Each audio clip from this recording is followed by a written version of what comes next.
The north slopes of the Vitosha mountain are home to the Boyana Church of St. Nicholas and St. Panteleimon. The small two-story building is a real pearl of the medieval culture. It was built as a church for the country residence of a local lord in the distant 10th century. Today, it's on UNESCO's World Heritage List. The Boyana Church, a pearl of medieval culture. At the foot of the Vitosha, in a cozy residential section of the capital, lies a church, whose walls tell parts of Bulgaria's turbulent history. Its construction began at the end of the 10th and the beginning of the 11th century, with the small East Cruciform building.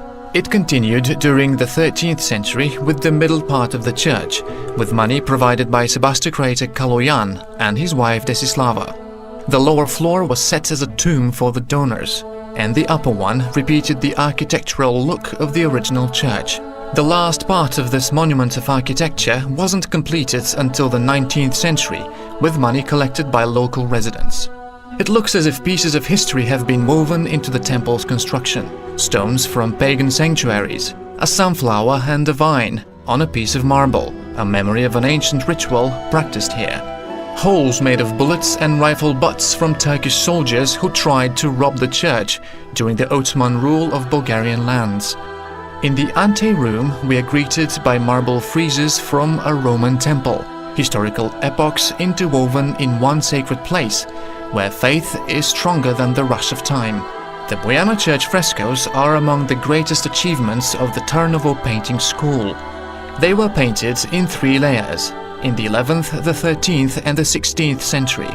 They are masterpieces of the medieval culture. The images stand out with their great individuality and vitality, yet they don't violate the orthodox wall painting canons. We see mostly images of Jesus and the saints and scenes from the Holy Bible.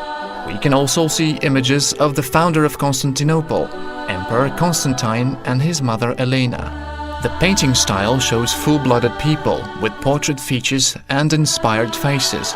They touch the hearts of contemporary spectators as well.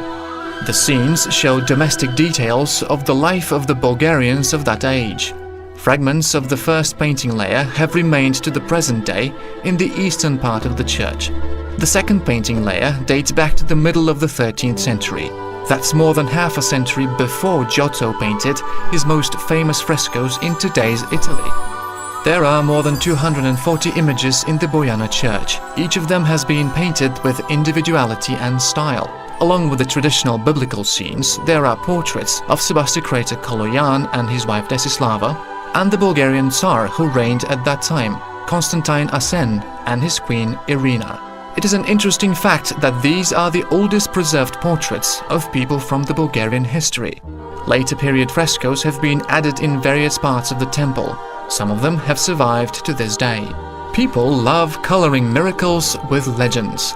That's why there are many legends about the Boyana artist.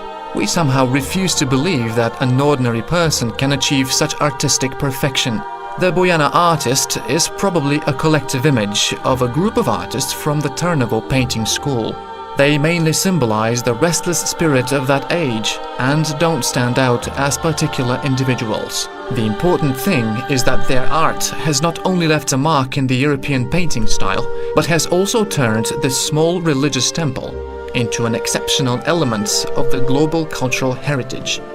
The Boyana Church is the only completely preserved monument of the Tarnovo painting school of the 13th century. Its world-famous frescoes are of great significance for the development of not only the Bulgarian painting style, but also of the painting style of medieval Europe. The Boyana Church is so unique and interesting that one can talk about it for a really long time. But it's a lot better to see it.